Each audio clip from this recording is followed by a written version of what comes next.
Subscribe कीजिए हमारे channel को और बेल आइकॉन को दबाइए हमारी लेटेस्ट वीडियो सबसे पहले देखने के लिए। गुड मॉर्निंग साथियों, आप सभी का स्वागत है दिशा कंपटीशन क्लासेस में एक बार फिर से। आज हम लोग देखेंगे यूपी पेट का एक स्पेशल पार्ट है भारतीय जलवायु। भारतीय जलवायु से संबंधित क्या क्या क्वेश्चन पूछे जा सकते हैं या क्या क्या प्रश्न आते हैं उनके बारे में हम लोग चर्चा करेंगे। भारतीय जलवायु की बात करें तो सबसे पहला पॉइंट आ जाता है भारत की जलवायु किस प्रकार की है। तो सबसे मुख्य पॉइंट है उष्णकटिबंधीय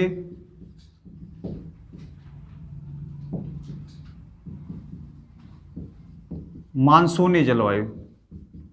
उष्णकटिबंधीय मानसूनी जलवायु, भारत की जलवायु किस प्रकार की है? उष्णकटिबंधीय मानसूनी जलवायु। लेकिन अगर हम विश्व स्तर पर इस जलवायु का अध्ययन करें, देखें भारत में कैसी जलवायु होती, तो देखेंगे ये 0 डिग्री हो गया भूमध्य रेखा, ऊपर 23.5 डिग्री कर्क रेखा, नीचे 23.5 डिग्री मकर रेखा, फिर 66.5 डिग्री चले गए, फिर 90 डिग्री, ऊपर भी ऐसे ही 66.5 डिग्री हो गया और 90 डिग्री हो गया। इसके बीच की जलवायु अगर पूरे विश्व में देखी जाए तो उष्णकटिबंधीय जलवायु है। कैसी है? उष्णकटिबंधीय जलवायु। 23.5 से 66.5 की बात की जाए तो शीतोष्ण है, शीतोष्ण। 90 डिग्री वाले हिस्से में 66.5 से 90 डिग्री की बात की जाए तो शीत कटिबंधीय जलवायु है। ऐसा ही सेम नीचे शीतोष्ण हो गई, इधर शीत हो गई। भारत की स्थिति देखें तो भारत उत्तरी गोलार्ध में ऊपर वाले हिस्से में कहां पर है? इधर कहीं स्थित है ये भारत। अगर इसकी बात हम लोग करेंगे तो भारत की स्थिति कुछ इस प्रकार से यहां पर पाएंगे। इस हिसाब से कर्क रेखा के ऊपर आधा भारत स्थित है, आधा कर्क रेखा के नीचे हो गया। तो कैसी जलवायु होना चाहिए? यहां तक होनी चाहिए उष्णकटिबंधीय और ऊपर कैसी होनी चाहिए? शीतोष्ण कटिबंधीय जलवायु होनी चाहिए। तो सबसे पहले हम लोग देखेंगे इसमें 2 शब्द आए हुए हैं, उष्णकटिबंधीय जलवायु, उष्णकटिबंधीय मानसूनी जलवायु। इसके बारे में सबसे पहले हम लोग जानेंगे कि ये इसका मतलब क्या है और क्या कह रहा है। इसके अनुसार अगर पूरे विश्व की जलवायु के अनुसार देखा जाए तो भारत में आधी कैसी होनी चाहिए? उष्णकटिबंध, और आधा है शीतोष्ण कटिबंध में। लेकिन भारत की जलवायु कैसी है? उष्णकटिबंधीय मानसूनी जलवायु। समस्त भारत की जलवायु कैसी है? उष्णकटिबंधीय मानसूनी जलवायु है। देखते हैं क्यों उष्णकटिबंधीय मानसूनी जलवायु हो जाती है भारत की।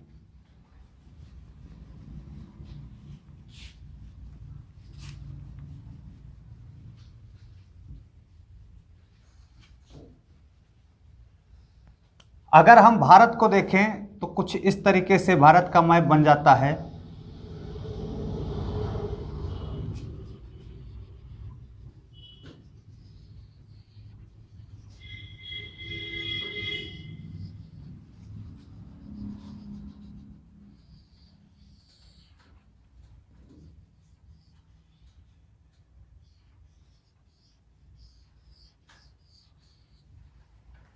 ये कुछ इस तरीके से भारत का मैप बनेगा।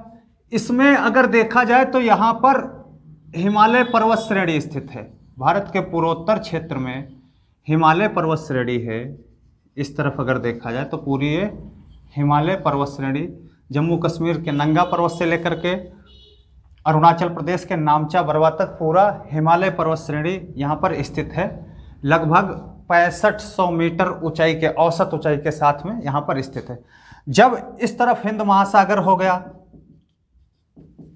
हिंद महासागर, इधर अरब सागर हो गया और इस तरफ बंगाल की खाड़ी हो गई। हिंद महासागर से जब हवाएं उठती हैं तो अंदर भारत में प्रवेश करेंगी और ये कर्क रेखा पर ना रुक करके हिमालय पर्वत श्रेणी तक चली जाती हैं। कहाँ तक जाती है? हिमालय पर्वत श्रेणी तक सीधे चली जाती हैं। इस तरफ से उठने वाली कर्क रेखा, समुद्र से उठने वाली ठंडी जो भी हवाएं हैं वो कहाँ तक जाएंगी? हिमालय पर्वत श्रेणी तक टच करेंगे इसको। ऊपर से जो आती साइबेरिया से ठंडी हवाएं आती हैं, जितनी भी साइबेरिया से ठंडी हवाएं आती हैं ये भारत में प्रवेश नहीं कर पाती हैं और हिमालय इसको रोक लेता है। इसलिए भारत में जलवायु विभाजक का कार्य जो करता है वो हिमालय पर्वत श्रेणी करता है। हिमालय पर्वत श्रेणी जलवायु विभाजक का कार्य करता है। यहां बीच में कर्क रेखा है, ये कर्क रेखा जलवायु विभाजक का कार्य ना करके भारत में कौन करेगा? हिमालय पर्वत श्रेणी जलवायु विभाजक का कार्य करता है। इसीलिए मेन कारण है कि भारत की जलवायु कैसी है? उष्णकटिबंधीय। किस प्रकार की जलवायु है? उष्णकटिबंधीय समस्त भारत में, क्योंकि इसमें जलवायु विभाजन का कार्य कौन कर रहा है? हिमालय पर्वत श्रेणी कर रहा है। उष्णकटिबंधीय जलवायु, उसके साथ में एक शब्द लगा हुआ है मानसूनी। मानसूनी, तो मानसून का भैया अर्थ होता है, अरबी भाषा के मौसम शब्द से लिया गया है। कहां से लिया गया? अरबी भाषा के मौसम शब्द से ये वर्ड लिया गया, मानसून है। और इसका मतलब ये होता है हवाओं में, हवाओं की दिशा परिवर्तन के साथ, दिशा परिवर्तन के साथ ऋतु परिवर्तन। जैसे जैसे भारत में ऋतु परिवर्तन होगा, ठंडक अगर आ रही है, ठंडी शीत ऋतु आ रही है तो ठंडी हवाएं चलेंगी, ग्रीष्म ऋतु है तो ग्रीष्म हवाएं चलेंगी। तो क्या होता है? हवाओं की दिशा परिवर्तन के साथ भारत में ऋतु परिवर्तन होता है। इसीलिए भारत में बोला जाता है उष्णकटिबंधीय मानसूनी जलवायु। किस प्रकार की जलवायु? उष्णकटिबंधीय मानसूनी जलवायु भारत में बोला जाता है। ये आपको ध्यान रखना अच्छे से है। और उष्णकटिबंधीय मानसून जो है वो दो प्रकार का है। नंबर एक हो गया दक्षिणी पश्चिमी मानसून, दक्षिणी पश्चिमी मानसून। दूसरा है भैया उत्तरी पूर्वी मानसून, उत्तरी पूर्वी मानसून। किस प्रकार का है? दक्षिणी पश्चिमी मानसून भारत में आता है और उत्तरी पूर्वी मानसून आता है। इसके बारे में हम लोग देखेंगे एक एक करके कि दक्षिणी पश्चिमी मानसून कब आता है और उत्तरी पूर्वी मानसून कब आता है, या भारत में वर्षा किस प्रकार से, किस प्रकार के मानसून से होती है। चलिए देखते हैं, इसको नोट कर लीजिए या स्क्रीनशॉट आप लोग ले लीजिएगा।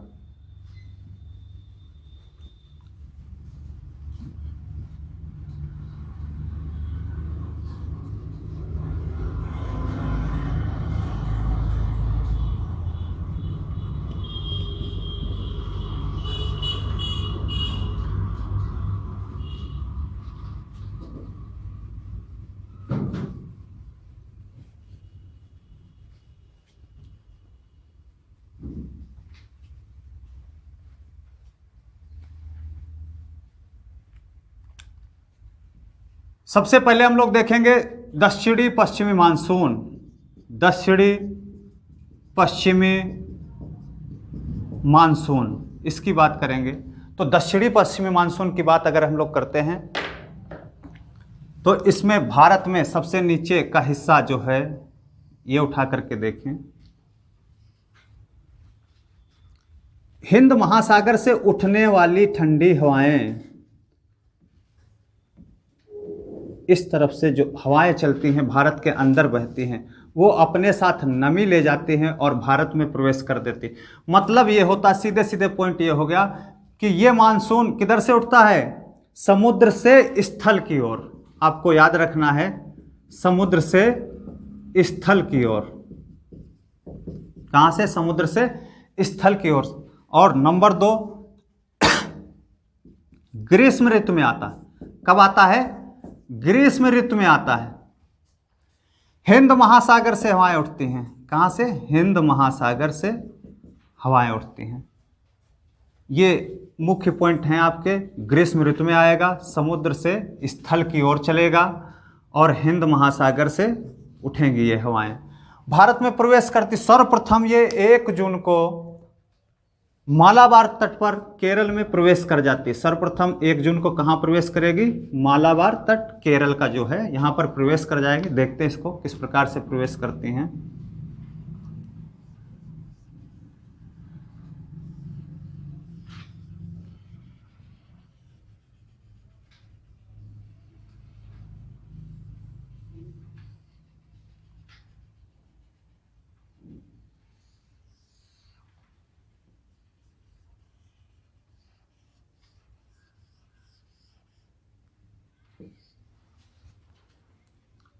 सर्वप्रथम ये 1 जून प्रवेश करेंगे कहाँ, मालाबार तट पर। फिर उसके आगे बढ़ जाएंगे 5 जून को, 10 जून को, 15 जून को,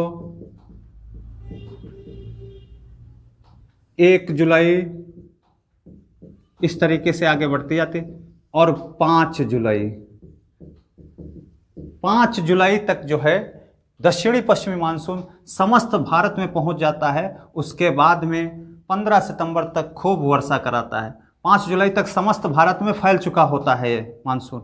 सबसे पहले कहाँ प्रवेश करेंगे, तो 1 जून को मालाबार तट पर, ये आपको ध्यान रखना है, दक्षिणी पश्चिमी मानसून शुरुआत में। और दक्षिणी पश्चिमी मानसून से भारत में 90% वर्षा दक्षिणी पश्चिमी मानसून से होती है। सर्वाधिक वर्षा किस मानसून से होती है, दक्षिणी पश्चिमी मानसून से। 90% वर्षा दक्षिणी पश्चिमी मानसून से। दूसरा जो है, दूसरा मानसून इसका उत्तरी पूर्वी मानसून, उत्तरी पूर्वी मानसून, दूसरी शाखा इसकी उत्तरी पूर्वी मानसून की। अगर इसकी बात करें तो यह स्थल से समुद्र की ओर चलता है, इस तरफ से आएगा उत्तरी पूर्वी मानसून, स्थल से आएगा,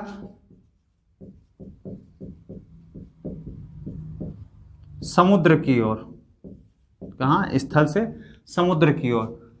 यह मानसून इधर से शुरुआत करेगा 15 सितंबर से, 15 सितंबर, आगे 20 सितंबर, 25 सितंबर आ जाएगा, फिर उसके आगे और बढ़ता चले जाएगा ऐसे 30 सितंबर, 30 नवंबर, और यहाँ 15 दिसंबर, 15 दिसंबर तक कोरोमंडल तट पर पहुंच जाता है। 15 दिसंबर तक कहां पहुंचेगा, कोरोमंडल पर। तो सर्वाधिक वर्षा उत्तरी पूर्वी मानसून से कोरोमंडल तट पर, कोरोमंडल तट हो जाएगा, या तमिलनाडु कह सकते हैं, या फिर चेन्नई कह सकते हैं, वहां वर्षा होती है। सर्वाधिक वर्षा किससे होगी, उत्तरी पूर्वी मानसून से।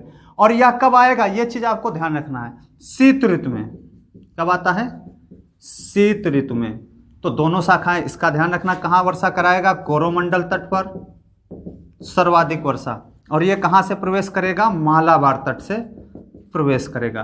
तो ये दोनों प्रकार थे आपके दक्षिणी पश्चिमी मानसून और उत्तरी पूर्वी मानसून। यह स्थल से समुद्र की ओर चलता है, दक्षिणी पश्चिमी मानसून जो है समुद्र से स्थल की ओर चलता है। 5 जुलाई तक ये समस्त भारत में फैल जाता है।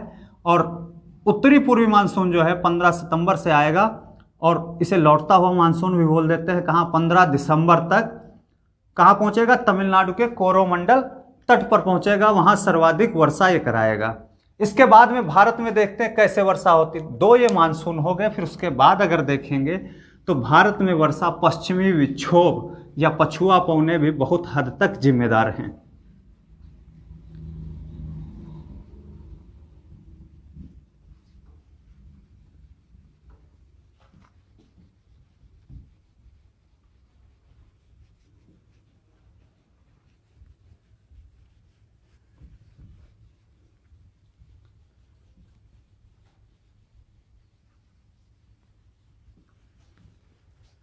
पश्चिमी विक्षोभ,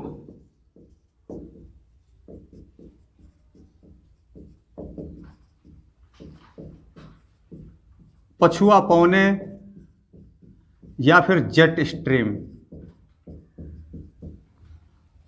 ये भारत में वर्ष भर चलने वाली हवाएं हैं। क्षोभ मंडल में लगभग 12 किलोमीटर की ऊंचाई पर, क्षोभ मंडल में 12 किलोमीटर की ऊंचाई पर वर्ष भर चलती रहती हैं, वर्ष भर चलेंगी।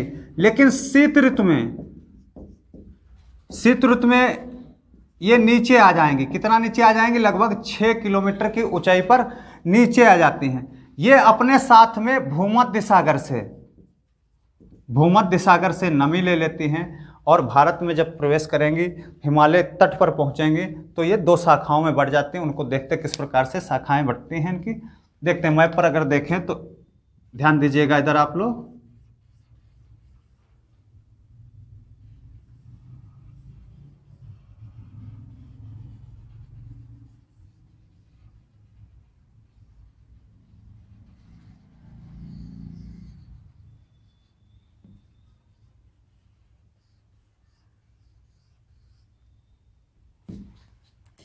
इस तरफ से ये चलेंगी भूमध्य सागर से, पश्चिम से पूर्व की तरफ बहती हैं। कहां से बहेंगी? पश्चिम से पूर्व, पछुआ पहुने, इसीलिए इनको पछुआ पहुने बोल देते हैं। एक शाखा ये भारत में प्रवेश कर जाती, दूसरी शाखा ऊपर से निकल जाती है शीत ऋतु में। ये चीज ध्यान रखना कि इससे वर्षा जो होगी वो कब होगी?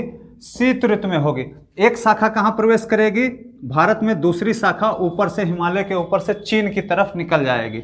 जो भारत में प्रवेश करती है शाखा इसकी पछुआ पवन की, वो पहाड़ी राज्य जितने हैं, 3 पहाड़ी राज्य, जम्मू कश्मीर हो गया, हिमाचल हो गया और उत्तराखंड हो गया, यहां पर शीत ऋतु में बर्फबारी के रूप में वर्षा कराती। बर्फबारी के रूप में वर्षा कराएगी और सेब की फसल के लिए बहुत ही अधिक लाभदायक होती है। जो मैदानी राज्य हैं, मैदानी राज्य जैसे दिल्ली हो गया, हरियाणा हो गया, पंजाब हो गया, कभी कभी यूपी भी हो जाता, कभी कभी और आगे बढ़ेंगे तो बिहार तक ये चली जाती हैं। यहाँ मैदानी राज्यों में पानी की बड़ी बूंदों के रूप में, पानी की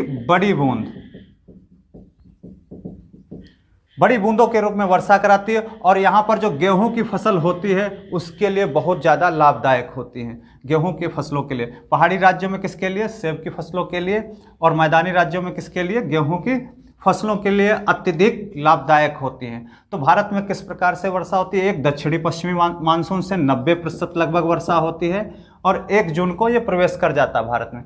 दूसरा, उत्तरी पूर्वी मानसून की बात करें, शेष वर्षा इससे होती है। और तीसरा, पश्चिमी विक्षोभ या पछुआ पवने, जो वर्ष भर तो चलती रहती, लगभग 150 किलोमीटर की स्पीड से, 150 से 60 किलोमीटर की स्पीड से क्षोभ मंडल में, कहाँ? पश्चिम से पूर्व की तरफ हमेशा बहती रहती, लेकिन शीत ऋतु में ये थोड़ा सा नीचे आ जाती हैं, लगभग 6 किलोमीटर के आसपास आ जाती हैं।